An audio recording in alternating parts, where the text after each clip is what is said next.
youtube.com/openupyourmind101. But I want to start this off like this, mainly speaking to the people that's going to see this on DVD. Alright, but before I do that, at the outstart, I'm definitely going to need, can you pass me one of your books? Niece, hand me one of his books? Thank you. Today's lecture is going to be the making of hip-hop decoding. The Matrix of Hip-Hop Decoded by Black Dot. Alright? But while people are trickling in, this is what I want to do, specifically for the camera. Just to break down some basic concepts. Everyone's familiar with the United Independent Compensatory Code System of Concepts by Neely Fuller? No. Alright, every family should have this book in their homes. Alright? It's affectionately called the Code. Alright? It's the United Independent Compensatory Code System and Concept. It's a textbook, workbook for thought, speech, and or action for victims of racism, white supremacy. Alright? So if I was to ask everyone in the audience to give me a fundamental working definition of what racism, white supremacy is, everyone should know, right? Raise your hand if you know. And we got 6 people that halfway know, because some people halfway raise their hand. Alright, regardless of what you're dealing with, where you work at, how many people you have in your family, what class you are, what class structure you are, what's your economic status, your religious status, your political affiliation, regardless, you need to know and understand what this brother is dropping in this book. Alright? Neely Fuller says if you do not understand white supremacy, racism, what it is, how it works, everything else that you attempt to understand will only confuse you. Do you hear what I said? You have to understand racism, white supremacy. Because in the 9 areas of people activity that I'm about to lay out, racism affects the 9 areas of people activity. And you're not going to escape it. Alright? It's something that you have to deal with. So it's best that you understand it now. I always say, when I speak, I always say there's no such thing as a coincidence. There's a reason why that you came here today. Alright? And maybe for the purpose and the reason to understand white supremacy. I say this, that if you're sitting for an hour or a couple of hours, 1 iota of anything that you learned today, and you feel it's good for black people, just take it out and pass it on. Can we do that? Yeah. Alright, cool. The second thing.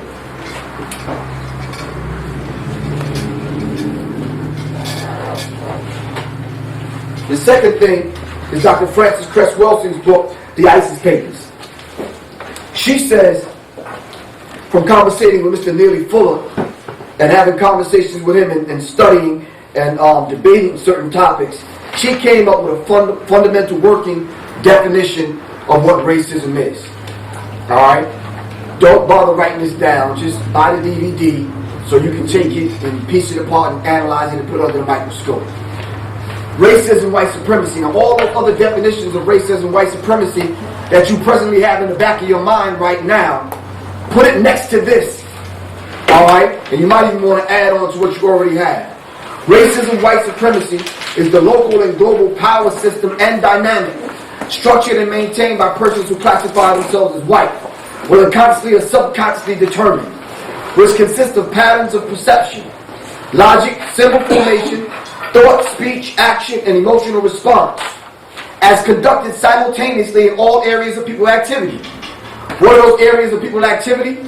Economics, education, entertainment, labor, law, politics, religion, sex, and war, for the ultimate purpose of white genetic survival and to prevent white genetic annihilation on the planet Earth. If you do not understand that, everything else will confuse you. You start to look at the subject that we're dealing with today, entertainment, as something else. You might look at the definition that I'm about to go over with a very distinguished guest that we have in the house today, the definition of culture. Alright? You may look at culture as something that we can readily go out and exchange with other races and other people. Which is cool on one hand, but the other hand, your culture needs to be guarded. Before you sign your culture away like we're doing today. We're validating other people to come partake in our culture. And what are they doing? They're taking our culture, relabeling, repackaging our culture, and selling it back to us. Alright? So let me just break racism, white supremacy down real quick. Racism, white supremacy is a local and global system of dynamic structure to maintain by persons who classify themselves as white. Let's stop there. It's local and it's global. I say this every time I speak, and I'm going to keep saying it until we get it. It's local and it's global. You're not going to move to Jamaica or take a trip with your white girlfriend or boyfriend and live in London or Australia or one of these places and think you're going to escape it. It's not possible. It's a local and global power system structured and maintained by people who classify themselves as white. I had the distinct pleasure of having a conversation with Dr. Frances Cress Welsing about a couple of months ago, and she told me there was a young lady, a black woman, who was so light-skinned she wanted to change her classification as white. Alright? That is not possible. White people ain't going for that. I don't care how much you date white women or love them or allow them to come partake in hip-hop. It's just not going to happen. You cannot change your classification. The reason why, for white genetic survival purposes only, white people will not allow you to do that. The genetic material that lies in the testicle of the black man is what they fear. That's why the attack is on the black man. I sat in a lecture last night at the Shrine of the Black Madonna with Dr. Frances Cress Welsing, and she went over the science behind the movie King Kong. And why this is the third installation of this movie. There's 3 movies that they put out. And they put them out in a very timely manner in history. To number 1, reinforce white people's belief in white world supremacy. Alright? Number 2, to dehumanize and demonize the black man. We're going to make some space for you to sit. Can you have a seat? Oh, okay. We're going to make some room for them at the counter. Thank you. So them young brothers, come on up here and have a seat up here. All right. Like I was saying, they have to remove that coat. The reason why you're seeing, I'm going to cut this short, the reason why white people are making the moves that they're making in all areas of people's activity is to destabilize black people. There's a reason why that there's only 30 people in this room right now. Alright? There's a reason why we have to partake in the holidays. There's a reason why Reverend Pigfoot every Sunday have to have the churches filled with people so the brainwashing can continue. Now this is no attack on Christianity. Christianity, to be a Christian is one who's crystallized into the oneness with God through his example Christ. Right? But we have to understand and put under the microscope the historical Jesus and the mythical Christ. Alright? We have to understand a movie like The Passion of the Christ. We have to understand why white supremacy would put all this money behind rappers who talk about absolutely nothing. And this is what the brother's going to decode today. Alright? So you have to understand what Dr. Frances Cress Welsing is talking about when she gives you a fundamental working definition of what racism is. There's an article here that I wanted to point out. I'm not going to read the whole article, but just to get it on film so you can throw it in your search engine when you get the DVD. It's called America Loves Niggas But Hate Black People. Are you following me? I'm going to say that again for those that didn't hear me. America loves niggas but hate black people. So like the last poem, right? America's always had a love affair for niggas. Niggas being, and we need to say this right off the bat before we go into this. There's an article that I downloaded last night. It's called, I should have put it at the front of the pile. One is called Words. I affectionately call it without really doing shit. Words is an acronym. And the other one is actually dealing with language. Simply because this is not our language that we speak. So a lot of times, well, let's just roll our minds back to the slavery plantation. Let's look at that dynamic for a minute. Alright? When you were rounded up on the African continent, put in the holes of ships, and stacked and packed in the holes of ships, and you took that journey for 3 months in the hold of a ship. Stacked and packed. I think Dr. Collins said like cockroaches in a Coke bottle. You know how tight that is, right? So when we finally got here, those that made the voyage, those that didn't jump overboard, those that survived it, got here, and chains were put on our necks and our wrists and our ankles, right or wrong. Then we went through the whole process of being dehumanized. Broken down from gods and goddesses into niggas, coons, giant hamburgers, burheads, and porch monkeys, right or wrong. Okay, so when we went through that process, it actually took the Caucasian 64 years to take us through that process. After he mastered the process, along came a man by the name of Willie Lynch who put the seal on it. You understand what I'm saying? And said he put a foolproof plan into effect that would last 300 years. And you're feeling the effect of it right now because we ain't at 2012 yet. Alright? So now, but this language, we was robbed of our mother tongue. So we was robbed of a language and we was given the language of our enemy. Elijah Muhammad said, how are we going to free ourselves using the language of our enemy? So if you hear the brother say a couple of curse words, don't be alarmed. This language that you hear every day in a rap song. But now you want to come and lust like and get all holy on us. Alright? So for the people that's watching this on DVD, take this sensitivity off your sleeve. This is real. We in the hood. We're among our people. And this is the language that was forced down our throat. So we have to use his language in order to free ourselves. Until some brilliant one of us come up with a language that we can all speak, that we can all understand. What I attempted to do in my lecture, The Pacify Antidote, which I learned from Black Dot, is just raise the frequency. You know, before we were colonized and enslaved and brought down to this level that we have to operate on now, we used to astroplane. Right. Who know what that is? That's right. That's right. We used to visit other planets. That's right. We used to communicate with one another without even talking.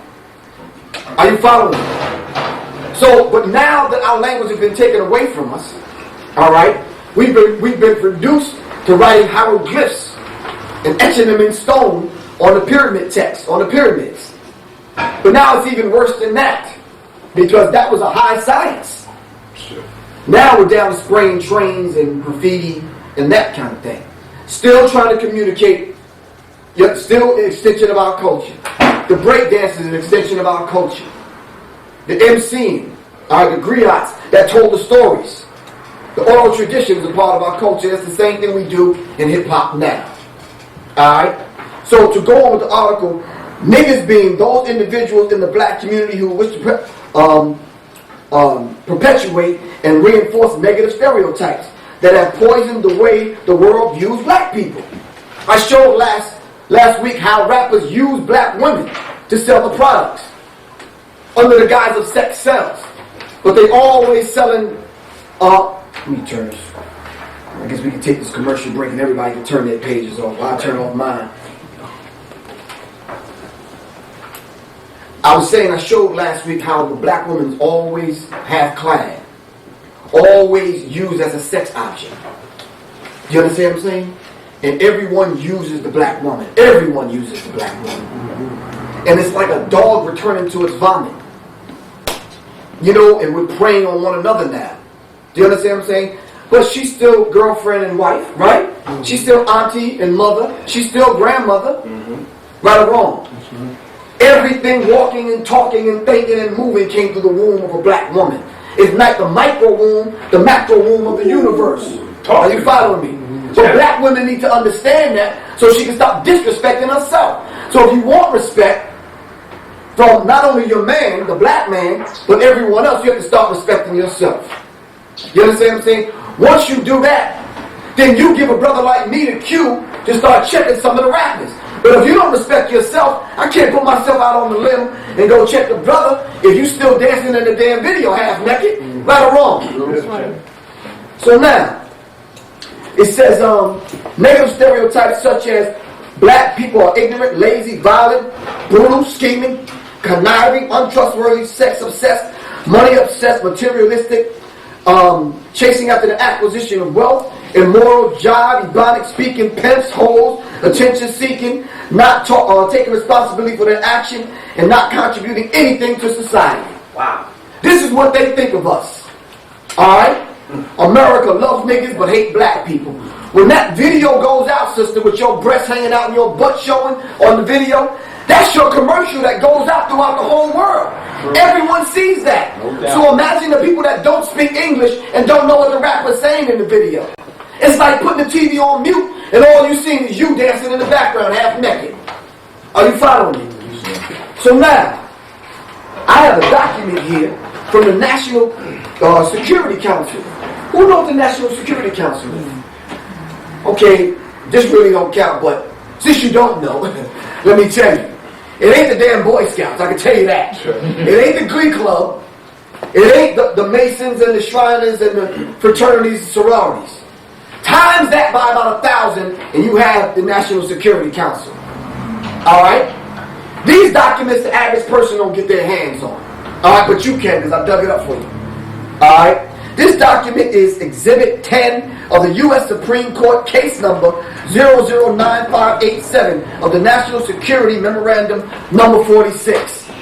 Alright? March 17th, 1978. What date did I say? March 17th, 1978. I didn't say 2006, did I? No. I didn't say 2000. Listen, the Presidential Review Memorandum, alright? This is to the Secretary of State. Alright? It's from the Secretary of Defense, the Director of Central Intelligence. That's the CIA. Alright? That's crackers in action. So,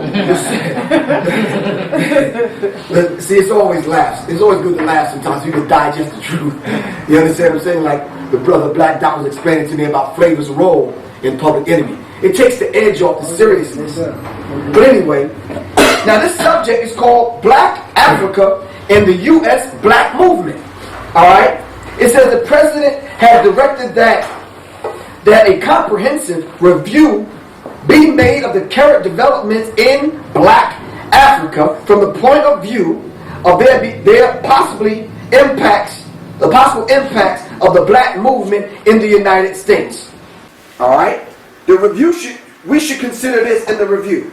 Number one, long-term tendencies of social and political developments and the degree to which they are consistent with the contradict of the United States interest. Meaning, if it's not for the interest of the United States of America that black people get together with black people in Africa, then they're going to do away with it. So you getting together with someone and making the link, like Malcolm said, with your brother in Africa, is not an interest of the United States of America. They don't see that ever happening. So if you try, they're going to just eliminate you. Alright? I said last week, when I say eliminate you, in their documents such as this, it's the end, it's alright. We got the most of it on this, cool. Because the next one I start is going to be him. I'm going to just run through this for about another 5 minutes and we're going to bring him on. In a lot of the documents that I read in reference to black people, they call you units, sheeple, useless eaters. Alright? Now those of us in the audience that work for AT&T, Coca-Cola, all these multinational corporations, ITT and all these other people, you may feel comfortable because you have a home and a car at work, but don't get too comfortable. Alright? Because what they're trying to do is destroy the black middle class. So when they start talking about useless eaters, you're going to be one of them. They feel right now they've already destroyed the brothers that operate on my level. Alright? So let's push on.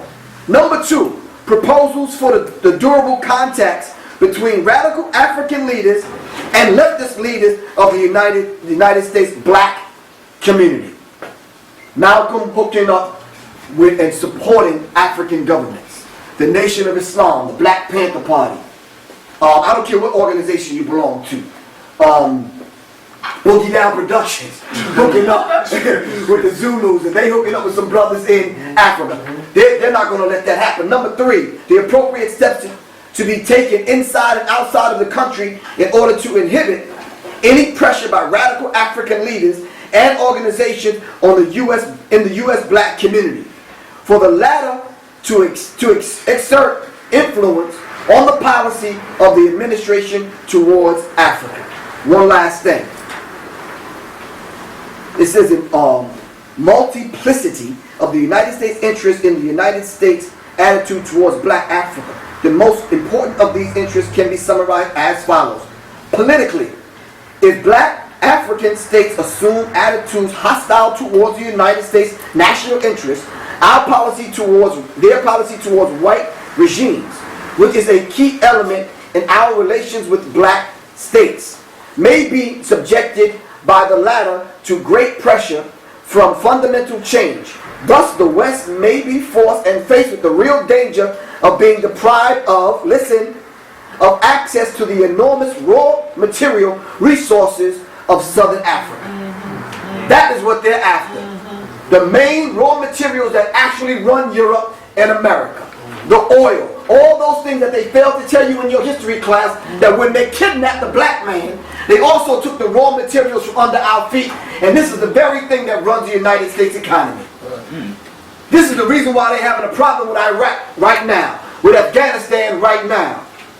Simply because they want to sit and control the raw materials. And I know you saying, what the hell has this got to do with hip-hop? Everything. It has everything to do with hip-hop. Right. See, but you need to view it that way. Stop thinking hip-hop is just some corny little side project. Right. Right. Multinational corporations use hip-hop to sell their products. But sell their products to whom? Pretty soon you're going to see a commercial that may sound like this. Your average rapper is coming on there doing this. You understand what I'm saying? Talk about how we should take the implantable biomicrochip and get it put in your hand. Behind the hip-hop beat. And you're going to go for it. Hook, line, and sinker. Just because it's some cat like Nelly doing the commercial. Here's an article I want to read that I'm going to bring you on, brother. It's called American Bandstand. You heard of American Bandstand? Yeah. This is called the American Bandstand. I dug up 4 or 5 articles on how rappers are being paid, and I got it from you in your lecture.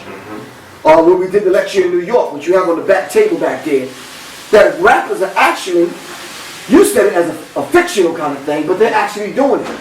They're actually selling parts of their songs to multinational corporations so they can mention the multinational corporations in their song and sell the product. Let me read it to you. It says, we begin American Bandstand in January 2003 to track all the mentions of brands in the Billboard Top 20 single charts. It was designed to demonstrate to our clients that pop culture relevance is key dynamic in the modern brand strategy. Now this is a brand strategist. This is someone who has degrees in strategy and market strategy on how to sell products to black people. Are you following me? The company that I mentioned last week is called Bright House. All right? Right here at Emory University, right down the street. What they did was they plugged these, I forget the terminology for it, but they sat a brother down, they plugged these things up to his brain. Right, and they had him watch TV. And they measured his response to certain things. And what they did was they mapped that out in a graph and in a chart. Please, hello, answer the phone, hello, oh God, Kevin, oh God, baby, Jesus. Let me turn this off. That's another thing they're going to start doing. They're going to start selling stuff right through the cell phone. Pretty soon you're going to be able to have that chip in your brain. You don't even need the phone anymore. But what was I saying? Oh, Bright House.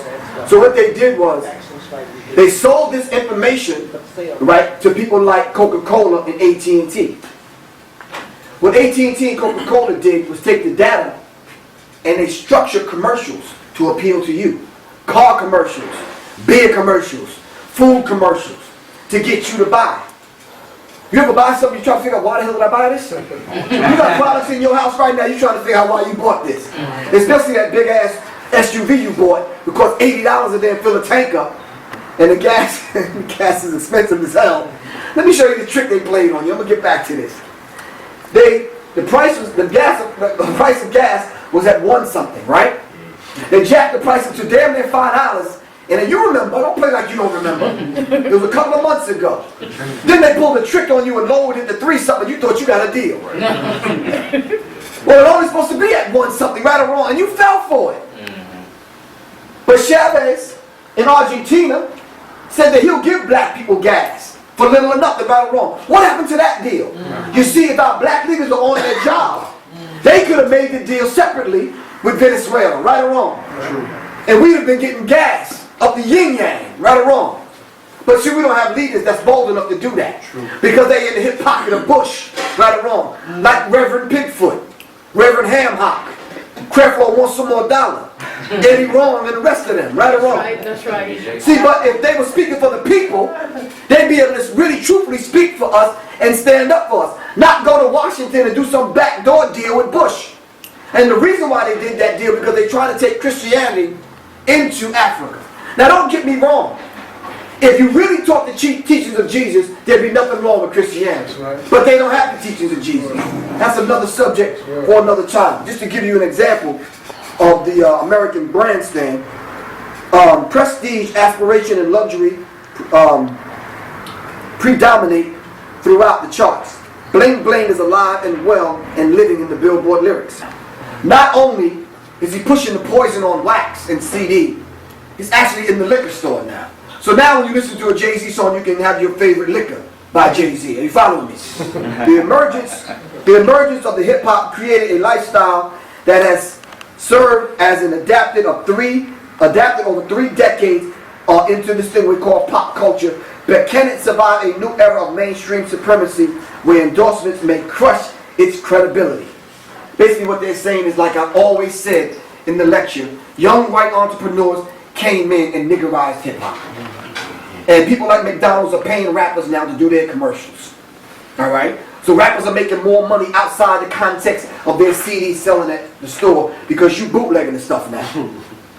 Are you following me? So it says, but a commercial for what? After all, Lean Back by the Terror Squad includes references to Rolls Royce, Phantom, the BMW 740, Gucci sweaters, and the Gulfstream G4 jet, whatever the hell that is. It says the number 2 song on the charts, Meanwhile, Sunshine by Little Flip, has enough car references to fill a motorcade. And these people are paying these artists to put these kind of things in their song. One last thing, the culture of white supremacy. And at this moment, step up, brother. This is Minister Server from the Temple of Hip Hop under the guidance of krs-one. Let's give him a round of applause.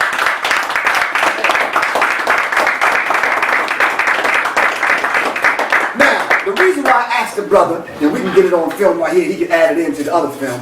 The reason why I asked the brother to come up, because a few minutes ago, me and this brother used to bump heads like this. And I said, look, man, just for the sake of the people, dude, we got to come together on this thing we're bumping heads on. Yeah, I respect, love, and honor krs-one. He's one of the ones on the front lines. There's a lot of things I don't understand about the brother. Like, there's probably a lot of things about me that he don't understand. You understand what I'm saying? But this is his representative. He's representing the Temple of Hip Hop. And what I wanted him to do while I do this, before we bring Black Dot on, I want to at least in front of the people, while we got it on film, so the people can see this, is to let the people know that whatever differences that we have, we can come together. We can create a common bond and a common ground and come together. I don't have no beef with krs-one or Minister Server. You understand what I'm saying? I'm saying this. But the things that we differ on, let's just take them one thing at a time and take our time and just create a common ground. One of the main things I wanted to deal with today to bring on Brother Black Dot was this thing that we keep bumping heads on. It's called culture. I was over here talking about, nah, brother, culture is our way of life, which is yada yada, and the way we live and the way we think and what we eat and whatever. That ain't hip hop. Black Dot said, yeah, it is part of hip hop. That probably is it's growing into our culture. He just said that to me yesterday, and it hit me because that's what he's been saying all along. But I didn't understand it. And then another brother said, well, Griff, hip hop has always been in existence, but we just didn't call it hip hop. And it hit me right in the back of my head. I said, the brother been saying that all along, but my stupid stubborn behind was like, nah, brother, it ain't that. You understand what I'm saying? So now I understand what you say. Thanks to this brother and some other brothers that's like, Griff, wake up, man. You understand what I'm saying? Hip hop is our culture. It is part of our culture. The mistake I was making, I was calling hip hop a subculture. Because I said, I asked you yesterday, if hip hop is our culture, then what cultural food is hip hop? He said, well, they ain't got to that level yet. But the brother here told me a long time ago it's going to get to that level. Right. Yeah, and he was right on it. It just took me time to catch up.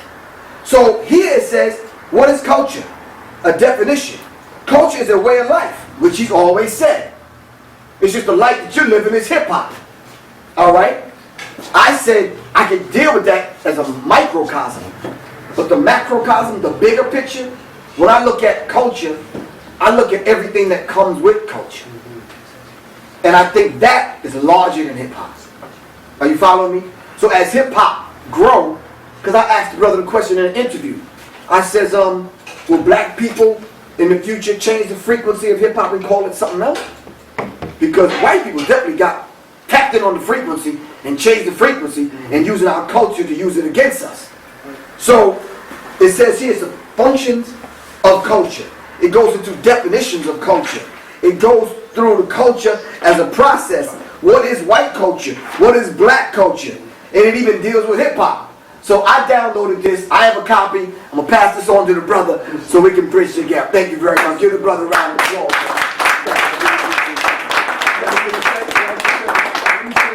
On that same note, I want to say the same thing because, again, we have to understand, Griff referenced the Willie Lynch letter. One of the key parts of that is that divide and conquer aspect. Yes, sir. You know what I'm saying? We have to be keenly aware of that. It happens in subtle ways.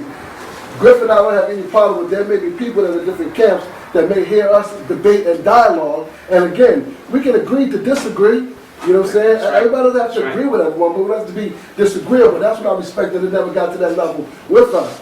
So as we step up as leaders of black people, and you know, my thing always, call it whatever name that you want to call it, but we as Africans, we have been called many names throughout it, and hip-hop is another gift that the Creator has given us to move our way out of it. Now sometimes people can get a little dogmatic, we talk about that, right? You can get a little dogmatic with it, but we have to understand that we are the ones right now that if there's any changes that's going to be made, it is going to be brothers and sisters like us that are in this room right now. Like you said earlier, it's not an accident that this is not the road that many are taking. As Griff said in the PE, freedom is seldom the road traveled by the multitude. Right. And that's real to this day. So thank you for having me out. Yes, Back out in 09. Yes, thank you. Give a round of applause. So without further ado,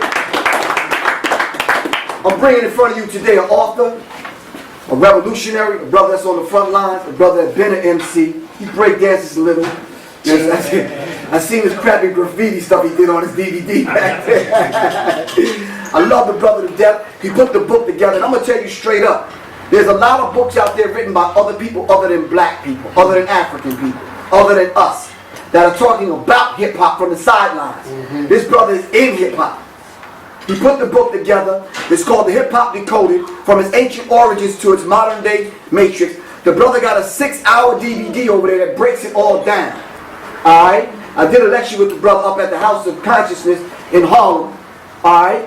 His name is the Black Dot, and he's about to break down the